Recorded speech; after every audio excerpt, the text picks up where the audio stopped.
علی امین گنڈاپور صاحب نے غدار ڈکلیئر کر دیا ہے پارٹی کے لوگوں کو، تو کیا ان میں قریشی خاندان بھی ہے؟ کل اعلان کیا گیا کہ ہم ان آئینی ترامیم کو نہیں مانتے، ان کو عدالتوں میں چیلنج کریں گے۔ جسٹس سید منصور علی شاہ صاحب، جسٹس منیب اختر صاحب اور جسٹس یحییٰ آفریدی صاحب، ان کے نام جائیں گے 12 رکنی کمیٹی کے۔ افتخار چودھری کو پرویز مشرف نے بلایا 9 مارچ کو اور 2007 کو اور کہا کہ ریزائن کرو، اور افتخار چودھری نے کہا نہیں۔ السلام علیکم، میں امداد سمرو۔ آج کا دن ایک بار پھر طویل بھی ہوگا اور صبر آزما بھی ہوگا، کیونکہ آج اعلان ہوگا کہ چیف جسٹس کون بنیں گے۔ اگر ہم یوں کہیں تو غلط نہیں ہوگا کہ فیصلہ ہو چکا ہوا ہے، مشاورت کر کے اعلان آج کیا جائے گا۔ یعنی حکومت نے اور حکومتی اتحادیوں نے تو فیصلہ کر لیا، لیکن آج کمیٹی کے ذریعے باضابطہ اس کا اعلان کیا جائے گا۔ 12 رکنی کمیٹی، پارلیمانی کمیٹی بن چکی ہوئی ہے، اور تحریک انصاف جو آئینی ترمیم کے عمل سے باہر ہو گئی تھی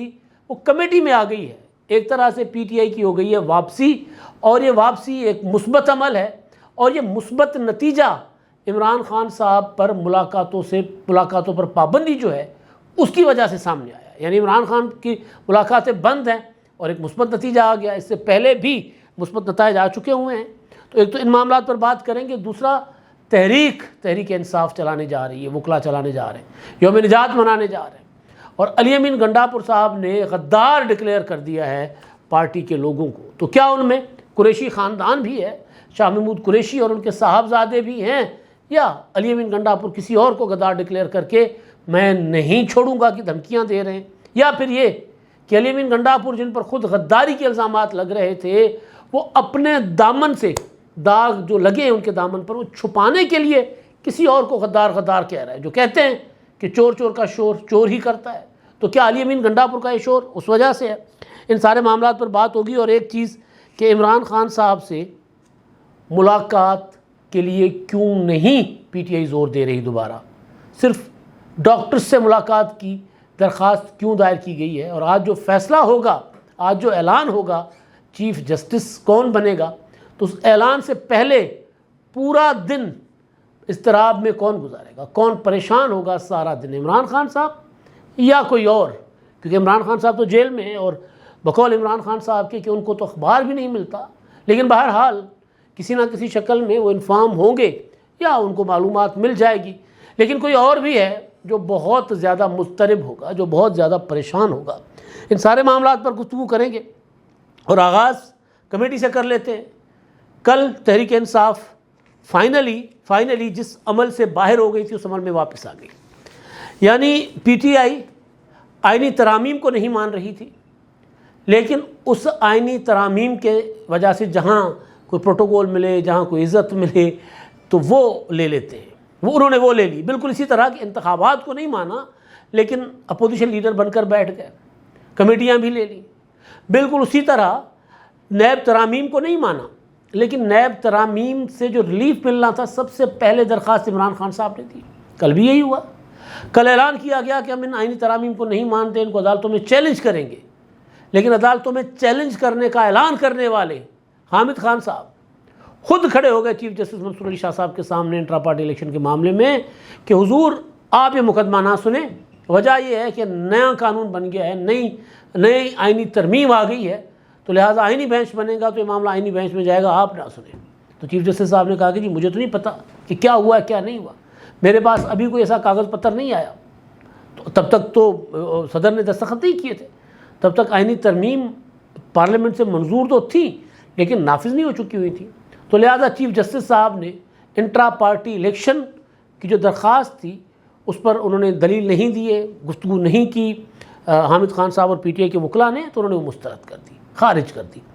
تو ریلیف لینے سب سے پہلے پہنچ جاتے ہیں،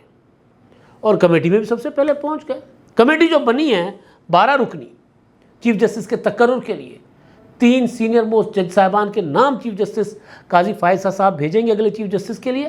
جسٹس سید منصور علی شاہ صاحب، جسٹس منیب اختر صاحب اور جسٹس یحییٰ آفریدی صاحب، ان کے نام جائیں گے 12 رکنی کمیٹی کے پاس۔ اب 12 رکنی کمیٹی جو ہے اس میں 4 ارکان سینٹ سے، 4 قومی اسمبلی سے۔ تو ایوان بالا میں پیپلز پارٹی کے کی جو نمائندگی کر رہے ہیں اس کمیٹی میں فاروق ایچ نائک صاحب ہیں، کامران مرتضیٰ یہ دونوں وکیل، اعظم نذیر تارڑ یہ بھی وکیل، barrister Ali Zafar P T I سے یہ بھی وکیل۔ تو چاروں اعلیٰ پائے کے وکیل اور پھر جو قومی اسمبلی میں 8 ارکان ہیں، پیپلز پارٹی کی طرف سے راجہ پرویز اشرف، نوید قمر، تحریک انصاف سے بیرسٹر گوہر صاحبزادہ حامد رضا، متحدہ قومی موومنٹ کی جانب سے خواجہ اظہار کے نام دیے گئے ہیں، اور اسی طرح مسلم لیگ نون کے خواجہ آصف صاحب، احسن اقبال اور شائستہ پرویز، یہاں تینوں سیاسی لوگ دیے گئے ہیں کمیٹی میں، پیپلز پارٹی کی طرف سے بھی اور مسلم لیگ نون کی طرف سے بھی، اور پی ٹی آئی کی طرف سے ایک وکیل اور ایک سیاسی آدمی یعنی سنی اتحاد کونسل، اور جو متحدہ قومی موومنٹ ہے انہوں نے بھی سیاسی آدمی دے دیا۔ اب 2/3 میجورٹی سے یہ کمیٹی ڈیسائیڈ کرے گی ان 3 ناموں میں سے کہ چیف جسٹس کس کو بنانا ہے، کس کو۔ اگر ہم حکومت کا غم و غصہ دیکھیں، جس طرح کے فیصلے آئے اور خاص طور پر مخصوص نشستوں کا جس طرح سے فیصلہ آیا، اور جس طرح سے پارلیمنٹ کی آئین سازی کے متعلق، آئینی ترمیم کے متعلق جو ہونے والی کوششیں تھیں، ان کوششوں کے دوران وضاحتی بیانات سپریم کورٹ کے 8 رکنی بینچ سے آنا، 8 رکنی جج صاحبان کے وہ وضاحتی بیان 14 ستمبر والا اور گزشتہ جمعے والا، جو ظاہر آئینی ترامیم کے اس عمل کو سبوتاژ کرنے کی کوشش تھی، اگر ہم اس کو دیکھیں اور اس کے اوپر اگر ہم سوچیں، ایک انسان بن کر سوچیں، تو پھر کیا جن کے پاس اختیار ہوگا کہ چیف جسٹس کس کو لگائیں 3 میں سے، تو پھر عقل تو یہ کہتی ہے کہ نہیں، منصور علی شاہ صاحب اور جسٹس منیب اختر صاحب کو نہیں چیف جسٹس بنایا جائے گا، کیونکہ جو پارلیمانی کمیٹی ہے اس میں 3 پی ٹی آئی کے لوگ ہیں، ایک اپنا جے یو آئی کا ہے جو اپوزیشن سے، اور باقی سارے کے سارے 8 کے 8 حکومت کی طرف سے۔ تو اگر ہم 2/3 میجورٹی کی طرف جائیں گے تو پھر 8 ارکان 2/3 بنتا ہے، لیکن اگر ہم جو مولانا فضل الرحمان صاحب کی حکومت سے، بلاول بھٹو زرداری سے، پیپلز پارٹی سے، مسلم لیگ نون کے ساتھ جو انڈرسٹینڈنگ ہوئی ہے، اس انڈرسٹینڈنگ کے اوپر جائیں، اور پھر مولانا فضل الرحمان صاحب نے جو آخری پریس کانفرنس کی تھی بیرسٹر گوہر کے ساتھ آئینی ترامیم سے پہلے، اور جہاں پر مذاکرات کے ختم کیے جانے کا اعلان کیا گیا تھا، جہاں پر بیرسٹر گوہر نے کہا تھا کہ مولانا صاحب آپ ہماری طرف سے آزاد ہیں، تو اس پریس کانفرنس میں مولانا فضل الرحمان صاحب کو چاہتے جاتے سوال ہوا تھا کہ کیا بطور سینئر موسٹ جج منصور علی شاہ صاحب کو چیف جسٹس نہیں ہونا چاہیے کہ آپ نے 3 ججوں کے پینل کی جو ہے وہ آئینی ترمیم آپ لے کر آ رہے ہیں؟ تو اس پر مولانا فضل الرحمان صاحب نے کہا تھا کہ صرف سینئر موسٹ ہونا کافی نہیں ہے، دیگر عوامل بھی دیکھنے ہوں گے، کمپیٹنس بھی دیکھنی ہوگی، جج کا کردار بھی دیکھنا ہوگا، تو پرفارمنس بھی دیکھنی ہوگی، ساری چیزیں ہم نے جو ہے وہ دیکھ کر اس کا ناپ تول کر یہ فیصلہ ہوگا کہ چیف جسٹس کون ہوں گے۔ یعنی انہوں نے اس وقت یہ نہیں کہا کہ سینئر موسٹ جج کا حق ہے، انہوں نے کہا کہ ہم دیکھیں گے کہ کون زیادہ بہتر جج ہے، یعنی کون نان پولیٹیکل ہے، کس کے سیاسی عزائم نہیں ہیں، کیونکہ ماضی میں ہوتا رہا ہے۔ تو مولانا فضل الرحمان صاحب ایک طرح سے منصور علی شاہ صاحب کے اوپر 100% کلیئر نہیں ہے کہ ان کو چیف جسٹس ہونا چاہیے۔ تو لہٰذا اگر ہم حکومت کا رد عمل جو میں نے گزارش کی کہ آتا رہا ہے اس کو مد نظر رکھیں، 8 رکنی بینچ کو سیاسی ٹولہ کہنے والی، جو 8 رکنی وہ جج صاحبان کو سیاسی ٹولہ کہنے والے بیانات کو ہم دیکھیں، تو پھر ممکن ہے کہ منصور علی شاہ صاحب اور منیب اختر کا نام جو ہے وہ مسترد ہو جائے، پھر یحییٰ افریدی صاحب چیف جسٹس بنے، یا پھر ممکن ہے کہ منصور علی شاہ صاحب کا کردار رہا ہے، ایک ماضی ہے ان کا، بہت اچھے جج ہیں، تو ان کے ماضی کو دیکھ کے ان کے آخری جو 2 فیصلے ہیں، یا ایک فیصلہ ہے مخصوص نشستوں والا، ایک ہی فیصلہ ہے، باقی تو اس کا فالو اپ تھا، اس کو اگر دیکھیں صرف کہ جی چلے ایک فیصلہ ہے، باقی ریکارڈ ان کا بڑا اچھا ہے، تو شاید منصور علی شاہ صاحب کو چیف جسٹس بنایا جائے۔ اور وجہ یہ کہ آئینی عدالت تو بننی ہے، آئینی بینچ تو بننا ہے، جب آئینی بینچ بنے گا، سیاسی معاملات، آئینی معاملات اس میں جائیں گے، منصور علی شاہ صاحب کے پاس اپیلوں کے معاملات ہوں گے، قتل، چوری، ڈکیتی، اپنا قبضہ گیری، کارپوریٹ یا بزنس کے تجارت کے میٹرز، یہ ہوں گے منصور علی شاہ صاحب کے پاس، تو پھر ممکن ہے کہ حکومت کہہ دے کہ ٹھیک ہے جی منصور علی شاہ صاحب کو لگائیں۔ لیکن یہاں پر مسئلہ آئے گا کہ عمران خان صاحب ڈرا بیٹھے ہوئے ہیں کہ یہ میرا جج ہے، تو پھر عمران خان صاحب کو جو سزائیں ہونی ہیں یا جو ہو چکی ہیں، انہوں نے لامحالہ سپریم کورٹ میں آنا ہے، اگر اپہولڈ ہوتی ہیں ہائی کورٹس میں، تو پھر منصور علی شاہ صاحب کہیں ان کو ریلیف ہی نہ دے دیں، ایک یہ امکان بھی موجود ہے۔ تو لہٰذا یہاں اگر پھر منصور علی شاہ صاحب کے نمبر حکومت کے جو ارکان ہوں گے کمیٹی میں ان کی نظر میں کم ہو سکتے ہیں. تو لہٰذا منصور علی شاہ صاحب یا منیب اختر کے امکانات بہت کم ہیں، لیکن امکانات رہتے ہیں ہمیشہ. ہو سکتا ہے کہ حکومت کسی بڑی تحریک وکلا کی جو اٹھانے کی بنانے کی کوشش کی جا رہی ہے اس سے بچنے کے لیے کر لیں. منصور علی شاہ صاحب کا کڑوا گھونٹ پی لے کے چلیں، وہ تحریک اور کڑمس اور وہ جو اپنا ہوگا عدم استحکام کی صورتحال بن سکتی ہے تو اس سے بچ جائیں، منصور علی شاہ صاحب کو چیف جسٹس بنائیں. کیونکہ کل پھر علی امین گنڈاپور صاحب نے پشاور میں کھڑے ہو کے للکارا مارا ہے کہ اگر منصور علی شاہ جو سینئر موسٹ جج ہیں اگر ان کو چیف جسٹس نہیں بنایا جائے گا تو پھر تیار رہو، ہم آپ کو نہیں چھوڑیں گے، ہم تحریک چلائیں گے. ادھر حامد خان صاحب نے کل پہلے اینٹ سے اینٹ کہا تھا اور کل انہوں نے کہا کہ جناب ہم تحریک چلانے جا رہے ہیں، اس کے لیے نیشنل کمیٹی بنائیں گے. تحریک چلانے کے لیے نیشنل ایکشن کمیٹی ہوگی ملک بھر کے وکلا کی، اور ایک بڑی تحریک چلائیں گے جس طرح 2002 میں چلائی تھی. 2002 میں LFO کی تحریک تھی، اور جس طرح 2007 میں افتخار چودھری کی بحالی کے لیے، جو پھر بعد میں جس کو بلاول بھٹو زرداری صاحب کہتے ہیں کالا سانپ. اور پاکستان کی اگر عدالتی تاریخ میں دیکھیں اور جو پارلیمنٹ پر حملے ہوئے ان کو دیکھیں تو پھر کالے ناگ کی طرح حملے کیے گئے تھے پارلیمنٹ کے اوپر. انتظامیہ کے اختیارات جو تھے وہ سلب کر دیے گئے تھے افتخار چودھری کی طرف سے. وہ خود ہی بادشاہ بن گئے تھے، وہ خود ہی وزیر اعظم بن گئے تھے، خود ہی صدر بن گئے تھے، خود ہی ڈکٹیٹر بن گئے تھے، خود ہی چیف جسٹس تھے. وہ کہتے تھے کہ میں نے LFO یا PCO کے تحت حلف اٹھایا، میں نے خود کو معاف کر لیا، لیکن میثاق جمہوریت کرنے والوں کو میں معاف نہیں کروں گا. تو ایک اندر ان کے ڈکٹیٹر تھا. تو وہ اس تحریک کا حوالہ دے رہے تھے کہ جی ہم نے وہ بھی تحریک چلائی تھی، لیکن مسئلہ یہ ہے کہ اس تحریک کے پیچھے کیانی بھی تھے، یہ بھی ذہن میں رکھیے گا. جب افتخار چودھری کو پرویز مشرف نے بلایا 9 مارچ کو اور 2007 کو اور کہا کہ ریزائن کرو، اور افتخار چودھری نے کہا نہیں، تو اس وقت جب یہ نہیں تھا تو اس وقت کیونکہ افتخار چودھری کا کردار تو سب کے سامنے تھا، میرے آرٹیکلز پڑھے ہوئے ہیں کہ یہ ایسا نہیں ہے کہ افتخار چودھری صاحب خود کھڑے ہو گئے، ان کو پیچھے کہیں نہ کہیں کسی نہ کسی طاقتور ادارے کی سپورٹ ہے. اور پھر میں نے سندھی کی کہاوت، پنجابی کی کہاوت کہ چور کو کہو کہ گھر خالی ہے اور مالک کو کہو کہ چور آ رہے ہیں. تو مشرف کو کہا گیا تھا کہ آپ کے خلاف سازشیں کر رہا ہے، اسٹیل مل کا کیس تھا اور دیگر معاملات تھے، تو اس کو گھر بھیجو. اور پھر افتخار چودھری کو کہا گیا تھا کہ مشرف آپ کو گھر بھیجے گا، آپ کو بلا کر کہے گا کہ آپ ریزائن کرو، آپ انکار کر دینا. تو پرویز مشرف نے بلایا، Iftikhar Chaudhry chief justice dictator کے دروازے پہ حاضر ہوا اور وہاں جا کے کہا کہ نہیں میں ریزائن نہیں کروں گا. تو پھر ایک تحریک ان کو ہٹا دیا گیا، نظر بند کر دیا گیا، بالوں سے گھسیٹا گیا، ایک تحریک اٹھی.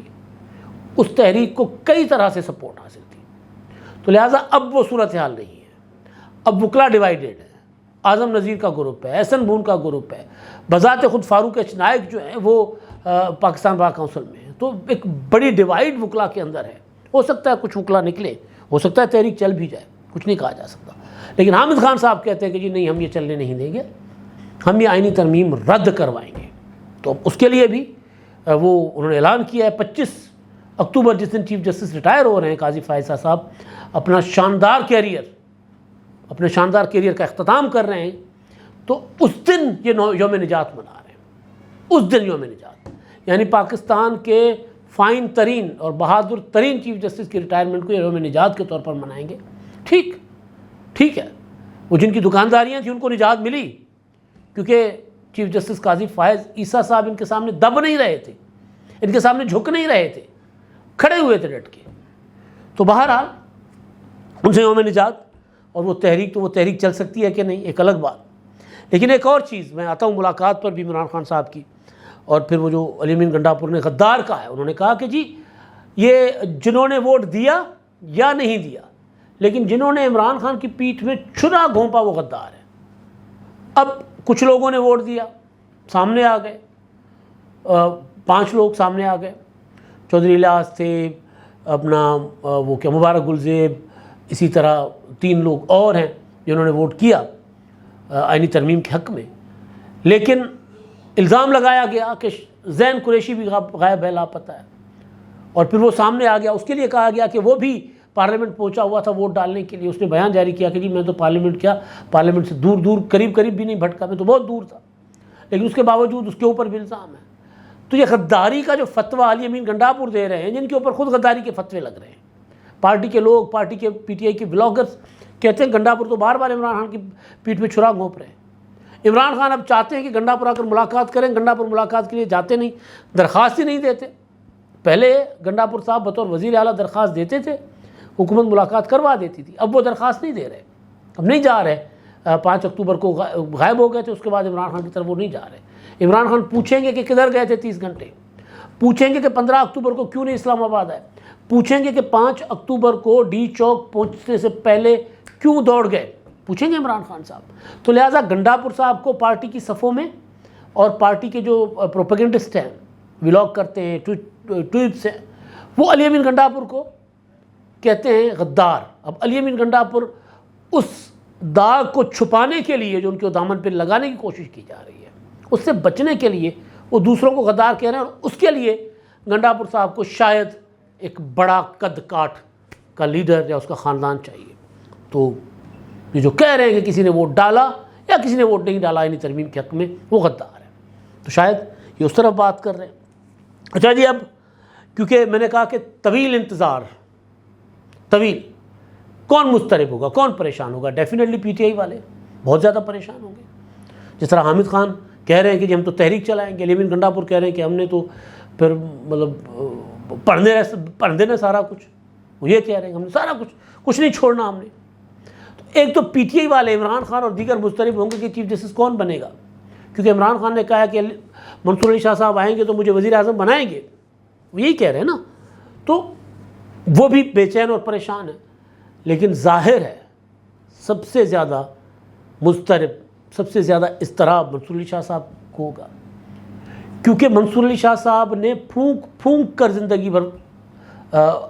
کام کیا ہے، بڑا ہی خوبصورت ان کا کریئر ہے، لیکن اب آخری ٹائم پہ ایک فیصلے نے ان کو متنازع بنا دیا۔ فیصلہ شاید متنازع نہ بناتا، عمران خان نے متنازع بنا دیا۔ تو وہ پریشان ہیں کہ کہیں، میں پہلے بھی کہہ چکا ہوں کہ عمران خان صاحب کی مطلب جس کو کہ وہ حمایت کا اعلان کرتے ہیں، سمجھے کہ وہ جکڑا گیا، پکڑا گیا۔ ایسی نحوست ہے، ایسی نحوست کہ وہ بندہ جو ہے وہ آگے چل ہی نہیں پاتا، یا جس کا راستہ روکنے کی کوشش کی، چاہے وہ چیف جسٹس قاضی فائز صاحب کا راستہ روکنے کی کوشش ہو یا آرمی چیف آصف منیر کا راستہ روکنے کی کوشش ہو، وہ دونوں خوبصورت انداز میں وہ چیف جسٹس بن گئے، وہ آرمی چیف بن گئے، بیٹھے، وہ ریٹائر ہو رہے ہیں، وہ بیٹھے ہوئے اپنی جگہ پر۔ تو منصور علی شاہ صاحب زیادہ پریشان ہوں گے، زیادہ پریشان کہ ایک فیصلے نے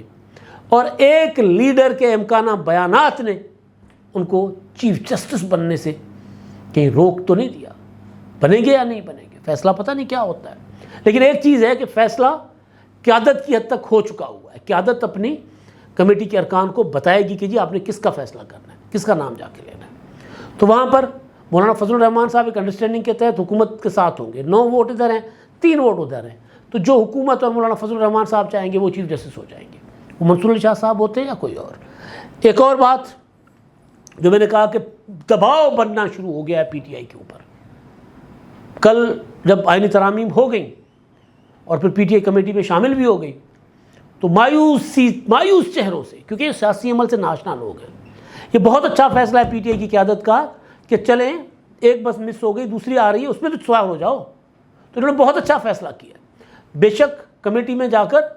اپنے نام پر زور دیں، منصور علی شاہ صاحب کا کیس لڑے کہ جی منصور علی شاہ صاحب سینئر ترین ہیں، ان کو جج ہونا چاہیے، بہت اچھا فیصلہ ہے یہ پی ٹی آئی کا۔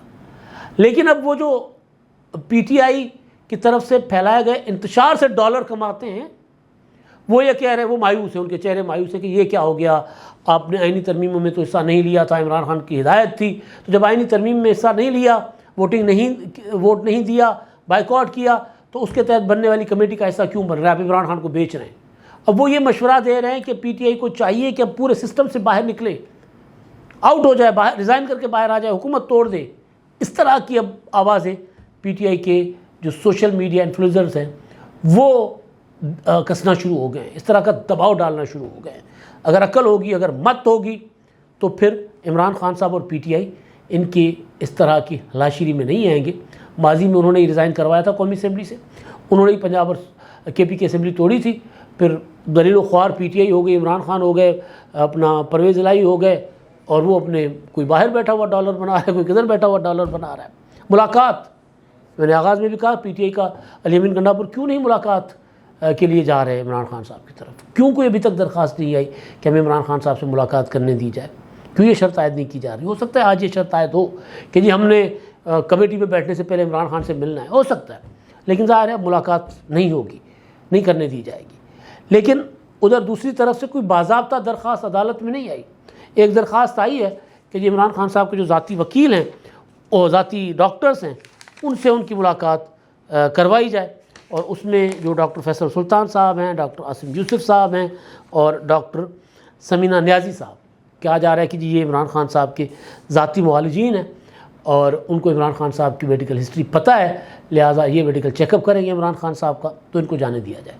بالکل جانے دیا جانا چاہیے۔ پارٹی کے رہنما ملاقات کرنا چاہتے ہیں، کرنے دیا جانا چاہیے۔ کوئی اتنا بڑا آفت نہیں آ جاتی اگر عمران خان صاحب سے ملاقات ہوگی اور عمران خان کہیں گے کہ جی تحریک چلاؤ تو وہ تحریک چل پڑے گی، ایسا کچھ نہیں ہوگا۔ اس سے اتنا ضرور ہوگا کہ عمران خان صاحب احکامات دیں گے، پارٹی عمل نہیں کرے گی تو اس پر پی ٹی آئی کے اندر انتشار بڑھے گا، کم نہیں ہوگا۔ اب تک کے لیے اتنا ہی، اللہ حافظ۔